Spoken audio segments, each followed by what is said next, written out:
Hello, everyone, and thank you for joining us today for our webinar, How Open Banking and APIs Are Changing the Face of Business Banking. My name is Megan, and I will be your host today. If you have any questions for our speakers during the session, please feel free to submit them using the Q&A function that you'll find at the bottom of your screen. If you're having any technical difficulties, you can use the chat function to message me directly, and I'll do my best to help you. Our panelists, Graham and Clayton from FiSpan, will be answering your questions throughout the webinar, and we'll also leave time for a Q&A portion at the end. This webinar is being recorded, and we will send everyone a copy of the recording once it is ready. Now I'd like to introduce you to Clayton, who's going to get us started. Hey everyone, thank you so much for joining us today. Taking a little time to spend with Graham and I. So for those of you who don't know me, my name is Clayton Weir. I am one of the co-founders of FiSpan, and ostensibly I'm the head of the product and strategy organization here, amongst a couple of other jobs I do. Graham, who I'm really lucky to have with us, both at FiSpan and today, is one of the product managers on my team. Graham, do you want to introduce yourself? Sure, thanks, Clayton. Yeah, so I come from a background in accounting, and today I really spent a lot of time working with the product teams here at FiSpan. So that's talking to banks and their valuable corporate clients, the CFOs and controllers of those corporations, to talk about the accounting workflow and the way it either aligns or doesn't align with the banking side of things. And so I spend a lot of my time now with the devs trying to figure out, the strategy behind APIs and the strategy behind delivery mechanisms and channels. And so it's really kind of what's brought me here today. Thanks, Graham. Graham's dirty secret is that he is a recovering accountant, so he does enjoy nerding out with the treasurers of the world. Moving on here, we'll just talk maybe a little bit about agenda. Well, first, I guess some words from our sponsors in the legal department. So obviously we're going to talk about a bunch of different kind of brands and vendors and things like that. And so this is, obviously just our opinions, and in general, we're not really relying on a ton of inside information for anything. We're kind of only talking about publicly available information and that kind of thing. In terms of why we're here or what we're hoping to do today, we're going to start. We'll tell you a little bit about FiSpan. I'm sure a lot of you probably are really familiar with what APIs are and how they work, but Graham will do a little bit of a catch up for those of you who maybe don't, so that we're all on the same terms. And we'll kind of set that context for where that API conversation is coming into banking, and a little bit about what FiSpan's role is in that. Moving on from there, we're going to talk really about the trends that are driving kind of APIs as part of the conversation in corporate, commercial, treasury banking across the range. And so what I hope is novel about this session versus ones that you might have been inundated with at the conferences that we all used to go to, is that the conversation's often retail driven, right? So we really want to talk about how this affects business, why this is coming into the kind of business segments, and most of you are coming from that side of the bank. So we're going to lay that context on the trends and how this fits in the conversation, and more importantly how it fits beyond open banking, right? So we'll probably de-emphasize that point a little bit. And thirdly and finally, we'll talk about the elements of an API strategy. So our goal is, when your managing director or whomever comes and says, hey, we really need a smart strategy for our line of business about APIs that we can show to the board. Hopefully we can have a conversation about some of the things that you would, some of the decisions you would make in crafting that strategy, right? What some of the elements of that presentation might be. And so that's what we're hoping to get out of this. As Megan said, we are super open to questions throughout, so we'll try and jump on those as they come in, so you can submit those as we go, and we'll try and keep this at least a little bit conversational that way. So I'll hand it over to Graham there to maybe just, Graham, you can defend yours and mine's honor in our ability to why anybody should listen to our opinions on APIs.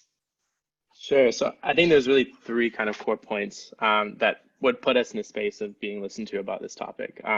The first is specifically around the banking side. So we are a partner to banks. Our intention is never to get between banks and their clients, but instead find innovative ways to bolster that relationship and make that make more sense, right? And so we come at this with the approach of finding ways of making banks better, really. in ways that they can speak to the treasurers, ways they can speak to clients and things like that. The second is that we are an API company, so we consume APIs at all levels. We consume, old legacy types of APIs that you might consider to be more file-based, but we also create APIs and expose those to our own internal teams as well as third parties. So really, we are an API company at the heart. The third point is that we do believe open banking to be the realistic future, and we believe that for banks that understand that there's value in it to them, they can excel. If you see the value in open banking and you can attack that value and start to grab at it, you will gain the market share, you'll gain the ability to engage with clients in new ways that you've not been able to in the past. And so to talk a little bit more about kind of FiveSpan's place in this, so right now we're building embedded banking applications across a number of different business platforms through direct connectivity to banks. So we work with banks today on the right-hand side to speak into them and extend products and services into our platform. That can be through old file-based systems, that can be through new cutting-edge APIs, but we're bringing that functionality into FiveSpan, and then we turn it around in a normalized fashion and provide an API to a business platform that we write an application for to use those things. So in a simpler context, we make it able and easy for us to build an app in an accounting software here that can bring in balances and transactions or bring in payables. It sounds like I'm a robot. To bring those functionalities through here. I'm just making sure the audio is good here. So that's where FiveSpan sits. We're not only consuming APIs and file-based systems to transfer data, but also exposing those and trying to extend that capability.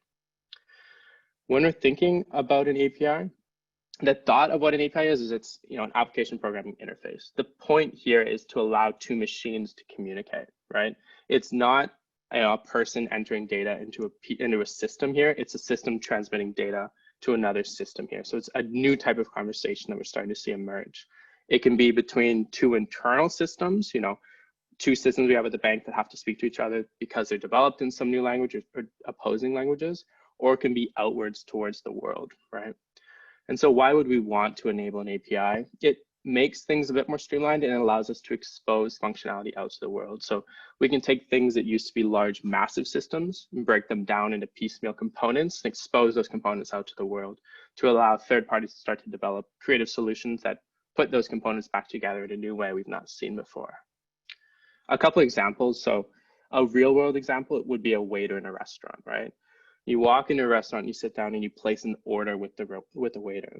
And they go to the kitchen, they provide that order in the kitchen's language and it comes back to you. You don't have to go in and figure all the little pieces out. You can simply transmit the order or the request and it comes back to you as the meal or the dish. Another one is on the Google Maps. Google's gone out into the world and created a catalog of maps across the globe, right? And they then expose all that information, all that rich information to anyone really to go ahead and create layers on top of that, right? So Yelp can take a Google map and impose Yelp reviews or Yelp ratings on top of that map to help tourists find the right restaurant to go to, right? That's using a lot of things out in the world or a lot of these, in this information that Google's aggregated to allow third parties to create unique experiences over top of that. The last and most relevant is on payment initiation. In the past, it's me as an accountant pulling information out of my accounting system as a file and dropping it with the bank. Whereas now using the API, I can use a button to allow my accounting system to speak to my banking system to execute that, right? That's machine talking to machine. It streamlines the process and makes it easier for me to do that process. And it takes away a lot of the labor that's surrounding that process as a whole. So I think, Clayton, you want to talk a little bit about the pain points that treasury managers are feeling today, specifically around these APIs here. I think you're still on mute there, Clayton. I am absolutely muted. So just, just as an additional point of context of what we're talking about, there's a whole bunch of things that are unique to, I think, some of the, treasury commercial banking lines of business on this, right? And so one thing we really hear is, hey, my organization is underrepresented like treasury type APIs in their API strategy. And so this is super common, right? Where a bank does have an aggressive, sort of go-to-market strategy and is publishing APIs, they almost certainly tend to have a bit of a retail bias, right? To meet the needs of the retail bank or on the wealth side or wherever it might be. And that's quite common, right? seems to have been de-emphasized, especially where this, API strategy is controlled centrally, right? Retail bank generally has a bigger budget in most, major banks in North America. Our online banking platform is the number one consumer of our APIs, right? So the APIs that we do have are effectively private. They were designed to meet the needs of whether it was, the online portal or some mobile app or whatever, and they aren't really something that, we can put in front of customers today. And so that's another example where they exist, but maybe aren't, super useful for you in your business objectives today. And finally, it's more, hey, we just have no APIs whatsoever, right? And the bank is in some kind of a process around this to do it, right? And it's, the same as all IT projects. It's at a nebulous future date. And so, wherever you are on that spectrum, the reality is that the conversation is starting to emerge, either, directly or indirectly, where the trillion-dollar banks have been out in the market with these APIs for a little bit of time now in North America. Larger clients are starting to expect it. Certainly your more wholesale or specialized kind of clients are certainly starting to expect this, and you're probably stuck somewhere in this realm, right, in terms of the completeness of your API offering specific to your line of business. And so that's at least our lens on the reality that a lot of you are probably living with as we go through this journey. Flipping gears here to where did this conversation come from? So for those of you, and there'll be a couple grizzly hardened technologists on this line that say APIs are 20 years old, if not old. I mean, the current best-in-class technology around RESTful APIs, I mean, that concept is itself 20 years old. And so a lot of other industries are much further along in being API centric, I guess, is as in the way that they run their IT shops and in the way they distribute their products, take them to market. And so why is this conversation only just now accelerating in banking in general and possibly around these kind of business lines of banking? And so there's sort of four trends we'll talk through. One is the rise of omnichannel, the general sense that business clients feel a little bit neglected by traditional banks on certain dimensions, and we've all seen that research. The general concept of fintech companies both competing with banks, but probably more importantly, the push to them partnering with banks has brought this idea of the need for robust API capabilities into the fold for the bank. And finally, last but not least, I mean, obviously the open banking regulations have driven this API conversation to some extent, but I don't think they're the most important part of it, right? We are probably it's relatively improbable that there will be a material legislated open banking regime in the United States in the next handful of years, right? It doesn't seem like a practical thing. But the market-based aspects of this are still coming into it. The lessons from around the world are still folding into it. And obviously open banking in general is just, as a concept, is part of this drive towards APIs and where they come from. And so we'll maybe go into those in a little bit more depth. Graham, do you want to take us through this first one? Sure. With the rise of omnichannel, what we mean by this is really around client expectation. Clients at all levels are consuming banking products and services in different ways, and they're expecting those products and services to be where they want them. So the first example would be in online banking. They expect to start consuming things, and they've done this for a number of years, that they would have had to go to a branch to do through this online channel. You can effectively cover all the banking needs of a client through these banking channels today. And these are generally built by the bank, or at least white labeled by the bank and provided to the end users, but highly managed, right? The next is around mobile banking. So there's an expectation that certain things should be able to be done in the app, like in a mobile device app or even on a smartwatch app. It's seeing the most up-to-date information, if it's balance information or balance and transactional side things, or if it's health of accounts, or things like approving payments that may be time sensitive. We'll generally see these be built by the bank or outsourced or third-party provided by the banks themselves. The last one is, the one that's probably most relevant to FiSpan specifically, but it's this third-party ecosystem, this app here, right? It's I would like, as a corporate controller, to consume banking products and services where I do my day-to-day accounting, right? They should realistically live in the same place. And so we're starting to see this expectation that clients can consume the banking services, things like submitting payments or receiving back reconciliation information directly in these systems. And what we're seeing today is that these integrations are not often built by the bank, but in some cases can be. But generally, they're either built by the company themselves. They have a technology team that builds into the bank directly, or by some third-party provider, whether that's hired by the enterprise or hired by the bank, or just completely third-party, to build a solution that would put those products and services inside where the clients are expecting them. And so what we're seeing is now a trend towards, banking applications living in ecosystems, right next to other fintechs. This example would be in the App Store of an accounting system where a bank can insert the ability to submit payments, the ability to do things inside of that App Store, right? And then it's bumping arms with these other fintech companies that may or may not be trying to fill that product or service need for the clients for this accounting system platform here. The second is Grant, sure, go ahead.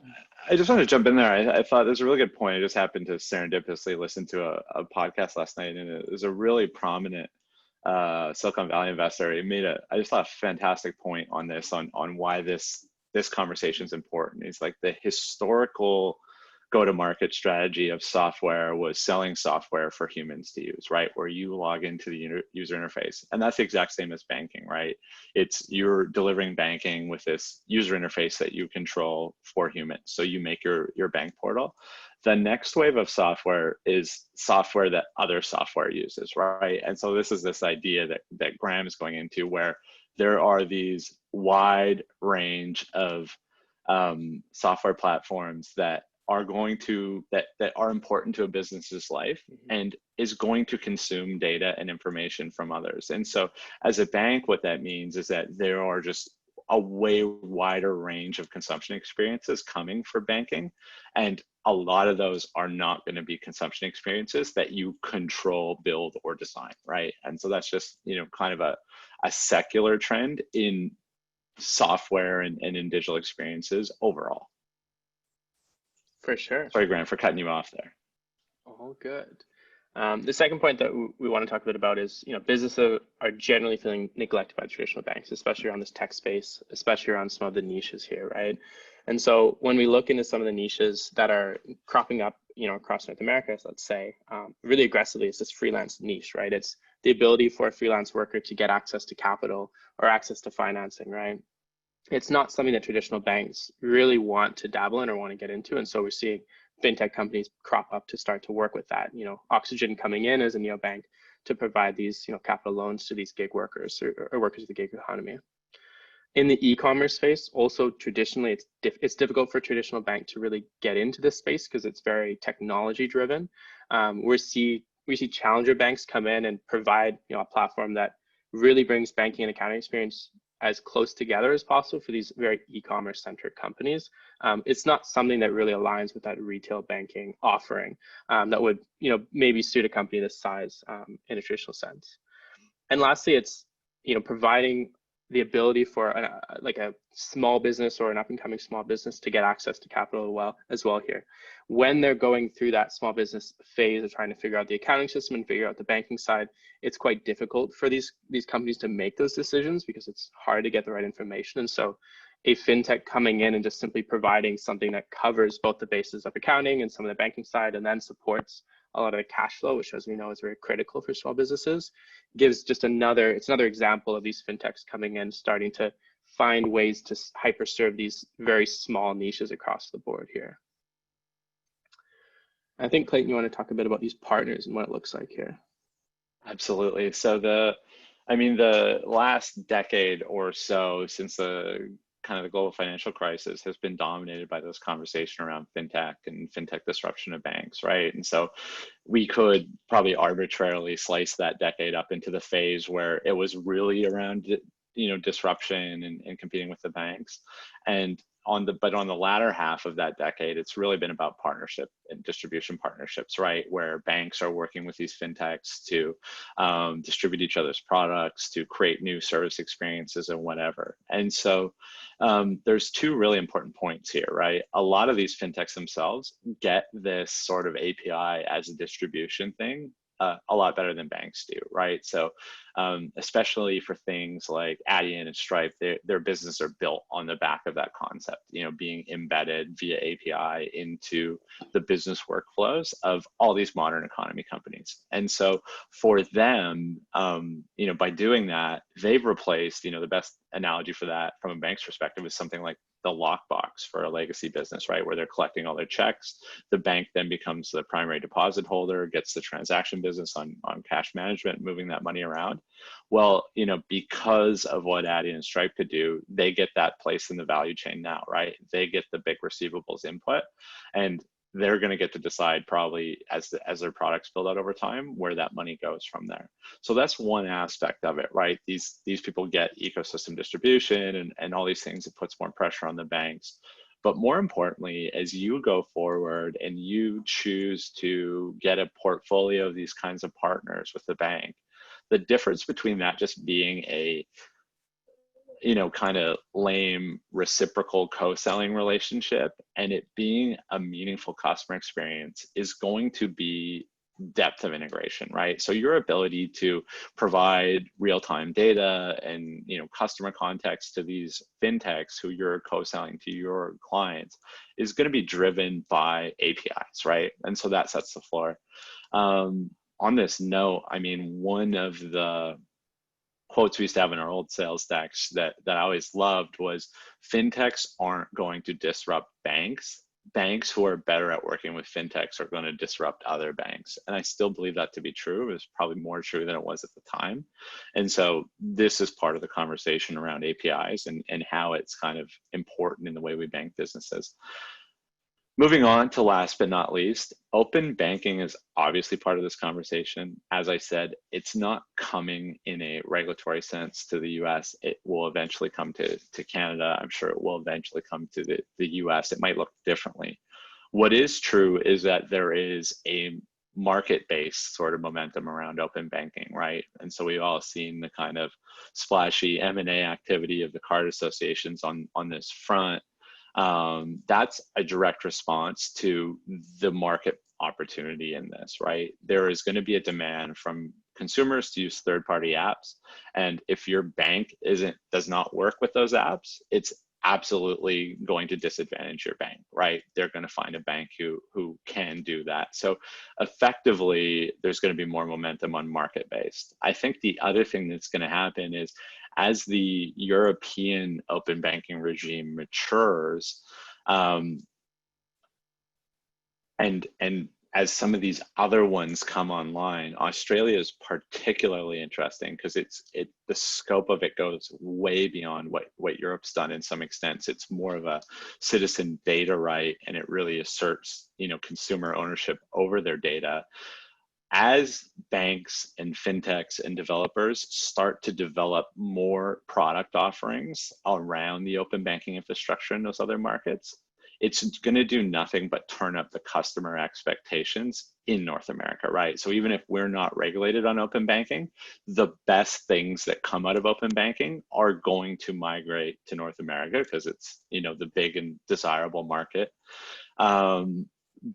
So we're going to feel that pressure, right? And we're going to learn more from what those banks do, and the banks that operate multinationally that are in open banking, markets, they're going to bring the best of their open banking infrastructure to their North American banks over time, right? And use it in competitive and interesting ways. So it does, affect all of us and affects this conversation. On that note, I do have a couple of questions here that around this open banking session that I'll maybe take live. So the first one from an anonymous attendee is, what types of open banking applications are being used today with success? I think that answer of success is probably relatively arbitrary, but in Europe, there is a wide range of apps that I would say are being used and that are having decent market success. I know certainly things around mortgage applications and loan kind of applications are very, successful. It's really allowed people to get in, get their bank data. It's, it takes a lot of friction out of that. Certainly the kind of PFM or like personal financial management, there's all kinds of neat little, Mint.com is kind of the big North American player in this. It was really like a pioneer of the screen scraping era of open banking. But in Europe, there are all kinds of cool apps, some of them offered by banks, where you can get your credit card and your bank accounts at 10 banks and your wealth accounts at wherever you have them, aggregated into one really nice experience. You can start to have an experience layer over top of that. And so those are some of the success stories, I think, in terms of customer experience.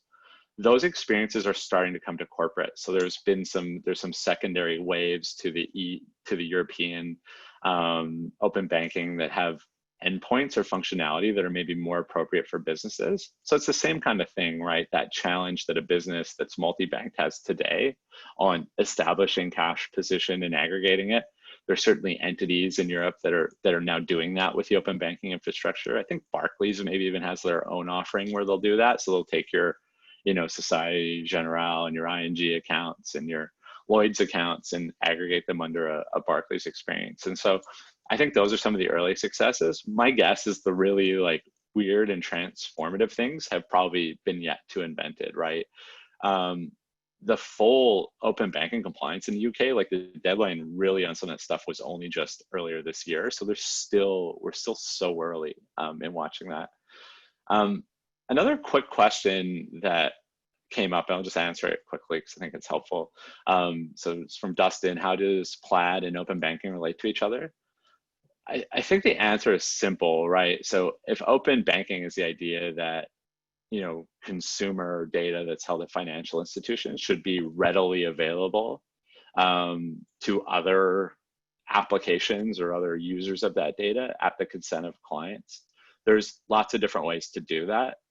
So, regulated open banking is where the government says, hey, you have to make this available, and there's certain rules to it. Something like Plaid is a very American, very, Silicon Valley type response to that, to say, hey, if that's not possible, what's a way to kind of create this at a market-driven level, right? So they use some tools, screen scraping, the client still directs it, but it's trying to replicate that idea of making bank data really mobile and ready to be consumed or used in other experiences at the direction of a consumer, right? So Plaid and Finicity and Flinks are sort of a market-based response to the same end as open banking, as opposed to a regulatory response or even a bank-led response. So there's great examples of that in the US, even the FDX initiative, or Akoya, which is, consortia of banks that are making their own structured and open access to their data, if that makes sense. So yeah, so that's that. I'll maybe keep, I have a couple more questions there, but we'll maybe just keep going for a minute to get the momentum back up. So, just to quickly summarize what we're talking about in that section, banking is happening in a wide range of places and will happen in an even wider range of places in the future than it does today. A lot of those won't be controlled by the banks. There are all kinds of pain points across business banking, right? And so you guys know about all of those. And so having more digital flexibility, more abilities to kind of recombinate and repackage your offerings, the kind of thing that API provides, is going to be a big part of building those experiences of the future. Both competing against partnering with fintechs is going to require this kind of agility and these kinds of technical tools. And finally, whether it's market-based or regulatory-based, the ideas that come out of open banking are absolutely going to affect the way we run our businesses. And so those are, some of the confluence of things that are making open banking super important.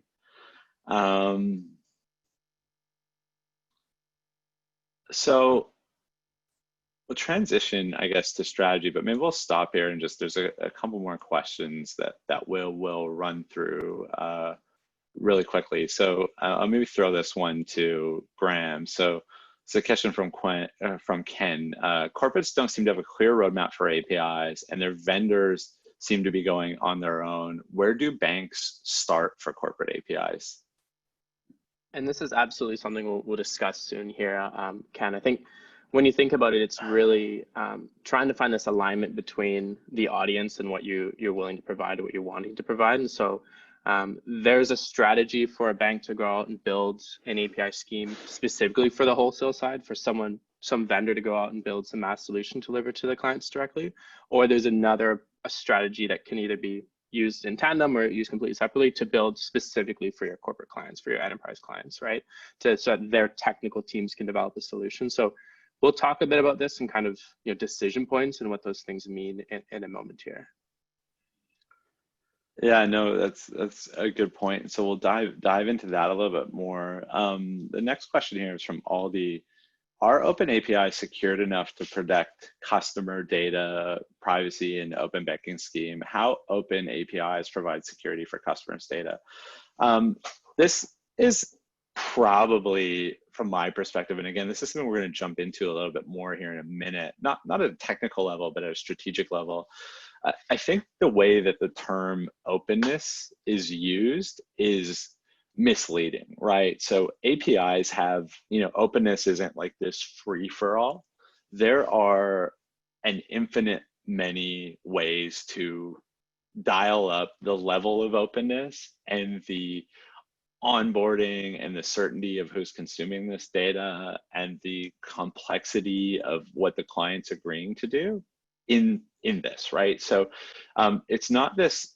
I think one of the biggest misconceptions around APIs and when the term open comes into it is that it's just this free for all. For example, in the UK, I mean, to even be an app developer that could ask a client to, at their will, ask the bank to share data with that app developer, you have to be a entity that's vetted by the state, right? So that's one example of how it's closed. And so that's not a technical solution. The good news is there are a wide range of well-accepted security, authentication, and authorization regimes on APIs that have been transacting remarkably important, critical, secure data safely and seamlessly for decades, right? So just because we're not all as accustomed to it in banks doesn't mean that this stuff doesn't exist. And so there's solutions across the realm for what we're comfortable with. And so I think the argument might be that a well-designed, some of the things we do by keeping open banking out actually keep privacy and data much less safe than it would be in a world where we had a very robust and well-designed open banking regime for data exchange. And so that's that. Graham, just one more quick question, and this one's a little bit harder to answer, but it was from earlier on. How quickly is API adoption moving across banks in the US? And I think there's maybe two questions in there, right? One is, how quickly are banks adopting this? And then obviously to some extent, how quickly are users adopting this, which is probably don't have a great concrete answer to either, but do you want to share some color? Yeah, it's really tough to pinpoint like a pace, right? And we break it between retail and corporate focused APIs. And we're seeing retail APIs being exposed at a more rapid rate than the corporate focused APIs. The point of today is to try and focus on that corporate side. Retail can be great to have. It can enable things like Mint to start to proliferate with real valuable information. Whereas like corporate can start to make a lot more sense for the people on the line here of the things that we're trying to get done today of, serving actual large mass payment volume or information to the corporates at the end of the day.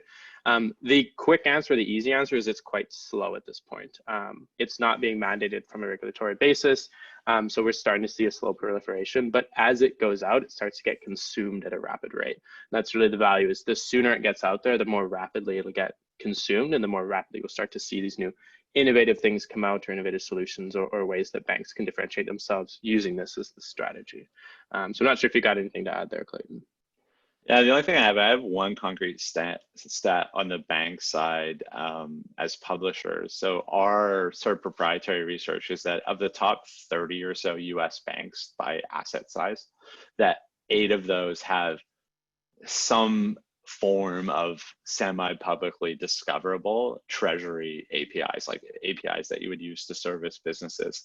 And so that's probably the state of play that intuitively feels about right to me to where it's at. And obviously that ratio of penetration would fall off a cliff probably as you go below the top 30 banks in the US. So hopefully that's helpful in terms of context. So jumping in, I mean, what is an API strategy, in general, or what are even the decisions you're making while you're crafting one? It really goes down to, I guess there's really no magic to this versus any other kind of product or service offering you're doing. But audience and distribution are really important on this, right? So, who am I trying to serve? What are their needs? How am I going to get to them? Is important. That's important to every product. I think the dynamics of these audiences and their needs and how API products get distributed is what's a little bit different and new. And so we're going to dive into that a little bit in a second. Monetization, I think, is often the slippery aspect of this. We might not have the clearest picture today of what the ROI use case is on this. I mean, in the short term, the reality of this is that, Graham's going to dive in here, but APIs are a distribution channel, right? So the business model is not unique to APIs.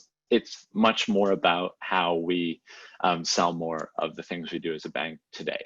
And so that's kind of a conversation that you're going to have around that on ROI. Development strategies, sort of on the manufacturing side of this, where do our APIs come from? How do we even get them? And we're not going to go into super depth on that today, but it's going to happen. And finally, developer experience. So, the bank has probably been running around, talking about customer or client or member experience for years now, right?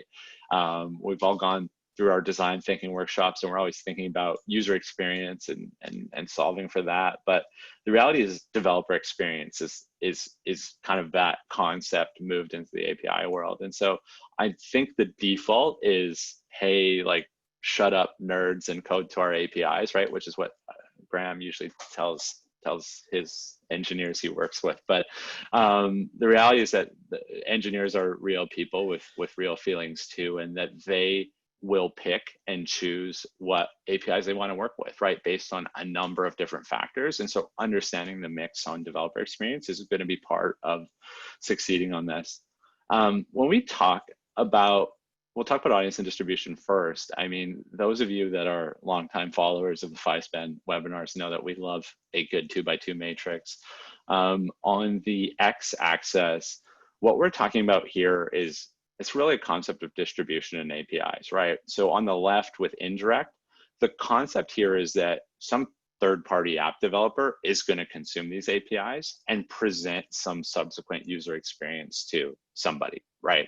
So that, I think that makes sense versus, on the right hand of this, it's a direct experience. These APIs were designed to be consumed by a user of the bank themselves, right? Or a partner of the bank themselves, very closed loop fashion to meet their goals. And so the y-axis on this is sort of whether the audience is more like a business user or a retail user. And so we've kind of arbitrarily thrown some bank logos on here for conversational purposes. But if you look at JP Morgan, if you go, their sort of treasury portal is public, their API portal for treasury, they have a wide range of endpoints that are very useful for clients of the bank, right? Large corporates that want to build something to integrate banking services from JP Morgan into their workflow, right? So it's their customers, that audience's businesses, that has a certain strategy around it. If you go to something like Wells Fargo, I mean, they were probably a relatively early leader in this. They have a wide range of APIs. There's probably a mix of sort of retail. Some of those are very focused, and that's, I think the point of that is that this isn't mutually exclusive, right? You can choose to serve all of these.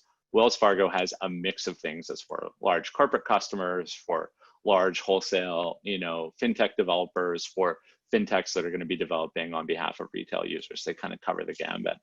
BBVA Open Platform is really interesting in that it appears to be, and I mean, they're pretty public with their market strategy, very widely focused at an indirect model. Their idea is that the primary consumers of BBVA Open Platform are apps or fintech developers or whomever that are going to build a banking experience, sell it to customers, and thus bring new sort of transactional revenue deposits, whatever it might be, to BBVA, right? And so Cross River Bank is somebody that's in that ilk. Historically, we might have thought of somebody like, Bancorp as being the types of banks that do that have this indirect type business model. BBVA and Cross River are probably two examples of banks that have done this the best themselves.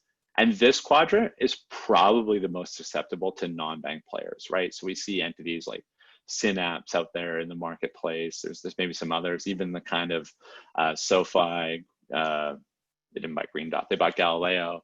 Probably somebody's going to buy Green Dot at some point to do this, right? There's going to be these other entities that want to carry the traffic and be the banking platform of the next wave of app developers.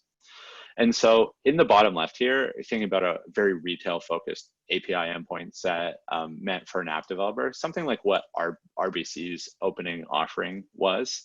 I think some of you probably from RBC might be listening on the line, but the initial endpoints were very focused on retail, right? So it's things like mortgage rates, credit card offers, and things like that. So it's easy to imagine how the developer audience are these, nerd wallets and ratehub.ca's of the world, right? That are comparing credit cards and are going to consume those APIs for those kinds of product offerings, right? And do that on behalf of individuals.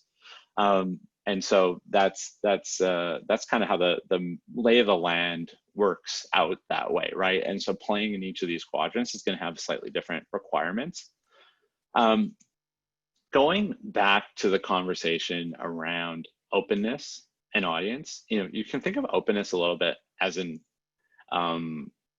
continuum, right, between completely closed and completely open. And you can think about degrees of openness as super important for different audiences, right? So the vast majority of APIs are driven by internal consumption, right? So 91%, I think, according to McKinsey, are private APIs. Some team has spun up at some point over the year, probably to support something like the modernization of your online banking experience, right? They were never intended to be consumed by anybody else. They were maybe only ever used by one audience, right? And wouldn't be hardened. The next sort of degree of separation out is this idea of partner APIs, right? So these might exist. They might be a little bit more polished up. Maybe somebody's, signed this very exciting fintech partnership at some point. We've, extended them a balance and transaction APIs kind of out of the kimono for whatever reason, right, to meet our objectives. So these are not widely distributed. They're very, close to home. They're maybe not super developer friendly, but it's a bit more wide. And then there's this idea, which is still relatively rare in banking, of open APIs. Even within that, there's a wide degree of openness, but at its best, this is the idea that I can log on to the bank's developer portal. I can create an account, get an access credential, start transacting in the sandbox in a handful of minutes. And so that's the kind of level of openness you'd expect from somebody like Stripe or Adyen to provide to a developer. And, to some extent, some open banking regimes are pretty close to that, with some of the lower risk endpoints like, credit card or mortgage offers. You might be able to get there, right, in the short term from a bank's perspective, but living along this continuum is important. So really good anecdote, I'll maybe finish on and then hand back to Graham, about Amazon itself. So at some point, 10 or 15 years ago, Jeff Bezos wrote this scathing memo internally that said there will no longer be anything such as a private API. Effectively, if anybody does that in our company, they will be fired. Every API, everything you make should have an API. Every API should be built in the way that it's intended to be used by somebody who doesn't work at Amazon. and it should be easy and friendly, and there should be no hacks or workarounds on it, no private data sharing. And so in the time since they did that, what happened was effectively what we now know as Amazon Web Services, right, which itself is $5 to $10 billion institution, or of annual revenue quarter type institution. So it's unreal how much value you can create just by moving APIs along the spectrum over time towards openness. And so that's ultimately part of your distribution strategy. So I'll end that was a really breathless rant. I apologize, but I'll let Graham kind of jump in here on the next section. Sure. So just along the same kind of theme around openness and functionality and developer experience here, and this kind of takes us into what we're talking a bit about next. It's really important to see that there is a realm or axes of scope versus the openness, let's say, or the comprehension of what you're offering here. Different banks can succeed in different areas of this, and we're seeing, kind of go across the spectrum here. Jumping over to the monetization of the business case, right? It's how does this get paid for? How do you make the money on it? How do you get this project kicked off? There's three real ways that you can monetize around these API strategies, right? The first is using it as a channel. So the thought being that if a client, specifically like let's say a corporate treasurer, finds it easier to do business with your bank, when they become a multi-bank entity, when they become large enough for something to warrant that, they're more likely to retain the business with you or bring new business to you to be able to do this, right? We see the API channel as a sales tool in some cases. We have this opportunity for you to do business with us in this way, and that competitive bank in the RFP process doesn't have anything like that. They're asking you for some file-based connectivity or something more legacy. And so the thought would really be around using this to bolster up revenue streams that you're currently having today anyways, right? It's transaction revenue and it's deposits on hand with your existing clients, or to win new clients in the same basis. So it's hard to quantify, but that's really kind of the main one we're seeing today. The second is around using it as a product or service, right? And so it's a per use basis, or it's an opt-in basis to allow users to do more new things that they're willing to pay for, right? And so this is where potentially enabling new formats of payments, new types of payments that weren't really feasible and made sense to do via old mechanisms, right? This is enabling the new RTP or new wires or things like that, or things that would be new to the client, let's say. There's other pieces. If it's opening account or supporting the KYC process, or delivering a fraud service from the bank into the client's realm or exposing that to them. These are all things that clients have shown they're willing to pay for if that service is right, or the level of service is right. The third one is around providing in data, and the easiest example is exposing financial market data to someone who may be relevant or may have relevance to that, or foreign exchange data for the cash managers of your corporates.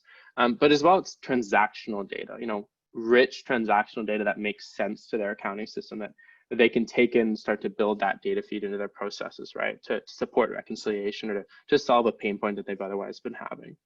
And what we're seeing, or at least what's being forecasted by Accenture here, is a 20% increase in estimated revenue for people who are adopting these API-driven strategies, right? It's the banks who are at the forefront or close to thereof to be able to deliver these channels or products or data streams to their clients, right?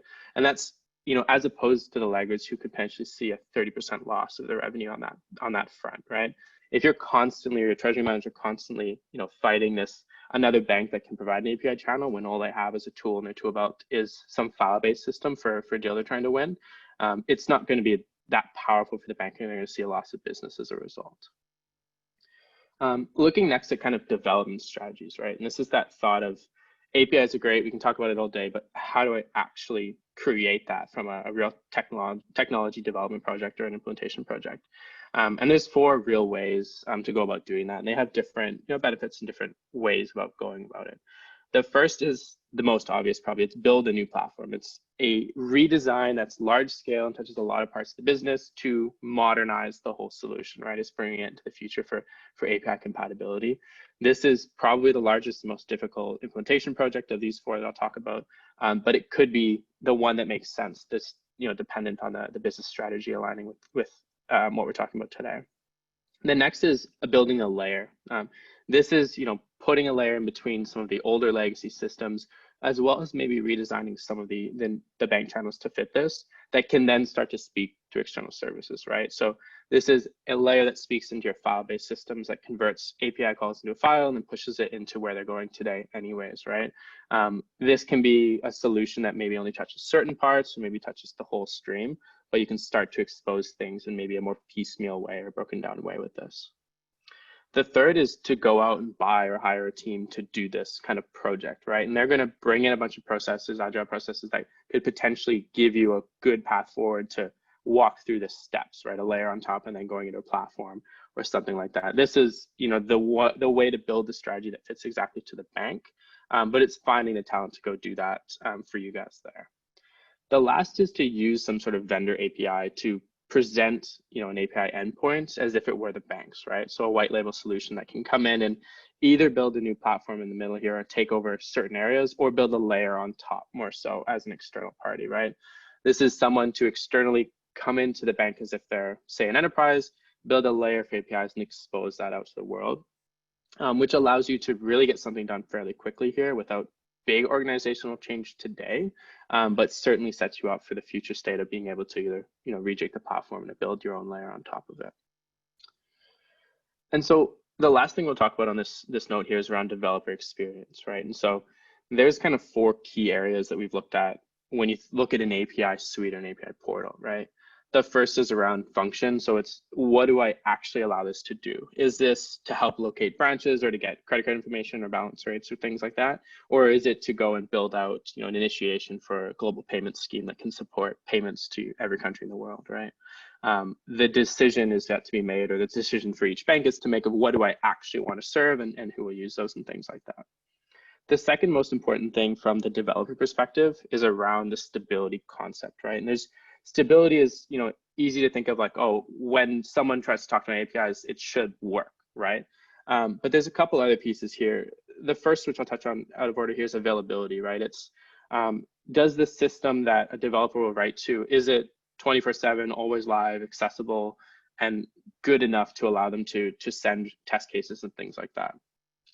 The second is on the sandbox, right? It's the ability for someone to come in, get access to a realistic sandbox that looks like the real world, right? Because without that, a developer is kind of flying blind trying to see what the system would look like in the real world.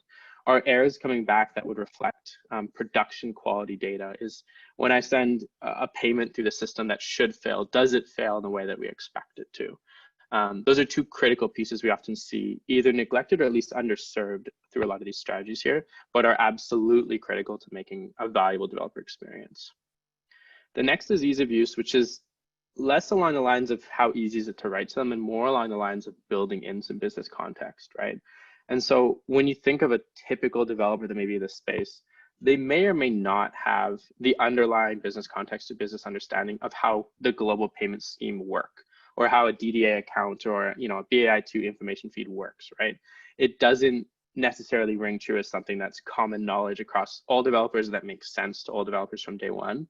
So building in a high quality and enough business context really makes sense to have that sort of stuff built in, right? So as I'm walking through this process, I can get a bit of understanding for what's actually going on behind the scenes, and I don't necessarily need to have a business or accounting degree to follow through that. This is something we've seen as extremely important across, wider industries than banking, say.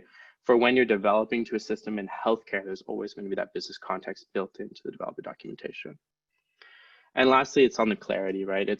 Does this whole thing of this whole scheme of what we're talking about, does it really align with the audience that we're looking at? When I say audience, I do mean that wholesale or that, indirect method, or is it the enterprise or the actual client we're building to? Because each of these things will relate to that. And so the goal is really just this alignment here. I think, Clayton, you want to go ahead and summarize this section? Sorry, I'm on mute. We're a little bit short on time. We won't do the summary section. Sure.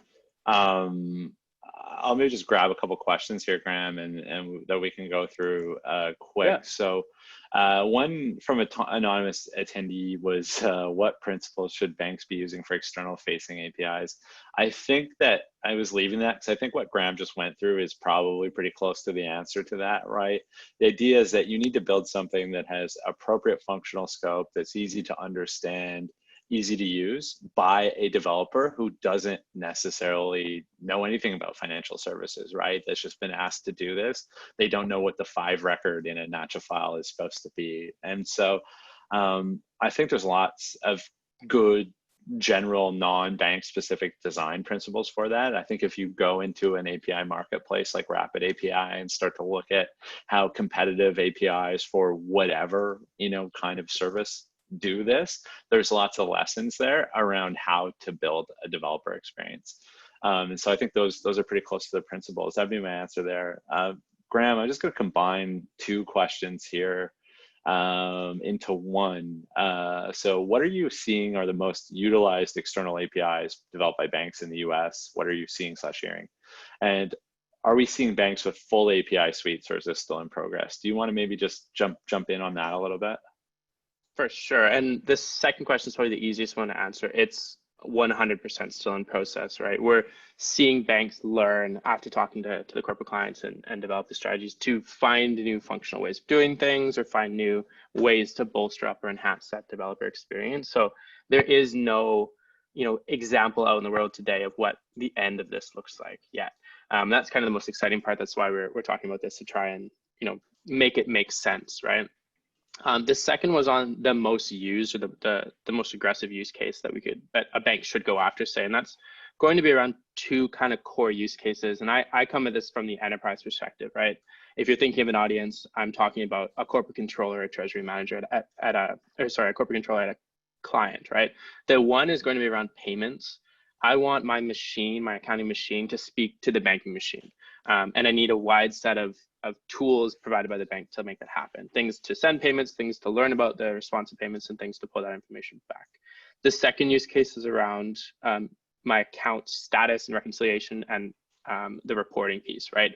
It's meaningful understanding of how to get, bank grade data fed directly into the accounting system in a way that it can infer and figure out what transaction have closed, what checks have cleared, where my deposits have come in. So 2 broad use cases, one on payments and all the information that goes with them, and the second being on reconciliation information and the day-to-day management of that. So I hope that answers the question. Do we want to jump to this last section here, Clayton, before we get off the line? Yeah, just to make one more point on that, what I think your answer is probably right. The thing that Graham said that I think is different than if you asked a banker that same question, right? They would, I'm sure somebody's thinking like, oh, well, should we at like ACH first, have an API for that? And I think that line of thinking is like obviously you have to do that, but that's more of an implementation detail, right? APIs are about the jobs that the consumer of them is trying to get done. And so Graham put it good. From a corporate perspective, like ACH and wires, it's all irrelevant, right? They're trying to pay people and they need the volume to cover their payments, right? So the API needs to be able to initiate payments, right? It's not an ACH API versus a Fedwire API. And so I think that that's something where probably, API centric, kind of companies would think about that a little differently than how a bank would. The same as, transactions and balances. It's really about, it's a reconciliation API. It's a cash visibility, like it's purpose driven, right? As opposed to the underlying bankification of those. And I think that's an important point. Just jumping forward, as Graham said, just to maybe put a little bit of summary on this before Megan kicks us off. To wrap this up, what do we see in the future? Banking is going to be channel agnostic, right? Banking is going to happen everywhere. Kind of this rise of marketplaces and platform ecosystems is not going to slow. And so in the future, banks are going to have to be able to have a way to participate in that. And APIs is one of those. Clients are going to expect more and more customized experiences in the future. And so somebody's going to do that for them. It could be your bank, it could be a different bank, and it could be a fintech. But having this flexibility that APIs allow, and the agility and the things to do that are going to be a huge part of winning in a world where that starts to happen. And finally, there's this huge market opportunity for these white labeled banking services offered to digital innovators. And so we kind of highlighted, Cross River and BBVA, but there are going to be other banks that are going to have the right combination of functional scope and risk appetite to be a platform or to be a, kind of execution side of these various digital offerings that get made. And I think those opportunities still exist, even if some people have head starts on it. And that market is probably going to grow at an insane rate. Like, it'll become deep over time. And so there's a wide range of different opportunities that the banks that get in, kind of are first in and best dressed on this stuff, are going to be. Graham, do you want to add a few more thoughts for the future? Sure. Just to steal the last minute from everybody, we have kind of 3 points here in the future. The one is what we've talked about today is we expect that banks will deploy API strategies, and we know that banks need to deploy these API strategies to serve a wide range of things here, a wide range of audiences, a wide range of functionality. The second, more future-looking piece is banks potentially developing a way to aggregate apps that are coded against their APIs in their own, say, app store, right? It's an insert your bank name app store that aggregates all the applications from all these different integrations for business applications into one place, so that a client of your bank can see what third parties out there have developed to find either a solution for their accounting system or a solution for a pain point they have, all of which are leveraged by using the bank APIs here. The third is maybe a more technological approach. It's going into the way that the Silicon Valley is really proliferate on these APIs and finding a way to build some sort of community around people who develop against my APIs as the bank, right? It's getting the insight from them. It's getting the ways to grow the suite or the way that we deliver the suite in new ways to find things that couldn't be done, to really push the fold on that and try and make it a bit more future looking, a bit more centric there. So I really think that's all we wanted to cover today. I think we're at time, so we appreciate everyone staying over this extra 2 minutes. If there are any questions we didn't answer, if you have additional questions, we can be reached at both the 2 emails here. It's Clayton and myself here. And thank you everybody for your time. And I think I just stole Megan's thunder for the closing, but appreciate everybody. Thank you. That's all good. Thanks so much. And we're going to be following up with the recording to your email shortly. So hope you have a great day, everyone. Thanks for joining us.